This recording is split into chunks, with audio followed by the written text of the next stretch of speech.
One day I was talking to a friend and I mentioned a video that I had just seen.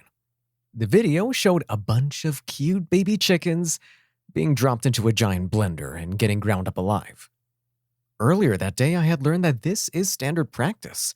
Since male chickens are useless to the egg industry, grinding them up alive is the cheapest way to get rid of them. I was shocked to find out that this happens to over 300 million baby chickens every year.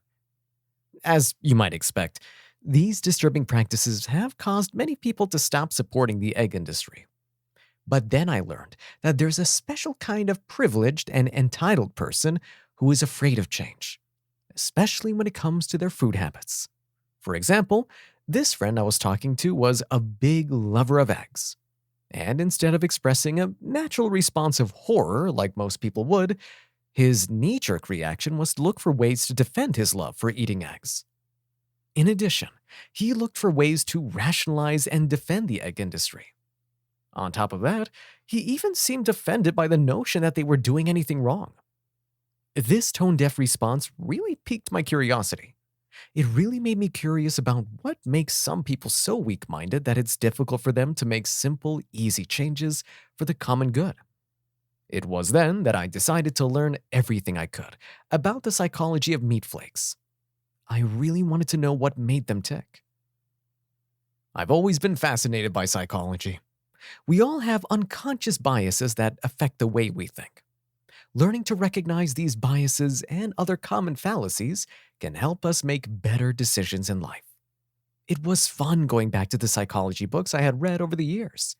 And the more I read, the more it blew my mind. As I went down this rabbit hole, I learned that many, if not most, meatflake traits were perfectly explained by common psychological fallacies and biases. So, what is a meatflake? The word has recently become common parlance, and it's a play on the word snowflake. As you may already know, snowflake is a term used to describe someone who has an inflated sense of uniqueness, or an unwarranted sense of entitlement. They are known for being overly emotional, easily offended, and unable to deal with opposing opinions. Meatflakes are a special kind of snowflake. A meatflake is a fragile type of person who gets easily upset and offended by vegans. They lack the courage to stand up against animal abuse, but they will often try to attack vegans to try to counteract their feelings of guilt. There are many characteristics of a meatflake, of which I'll describe in the following chapters. I invite you to listen on and explore the mind of a meatflake.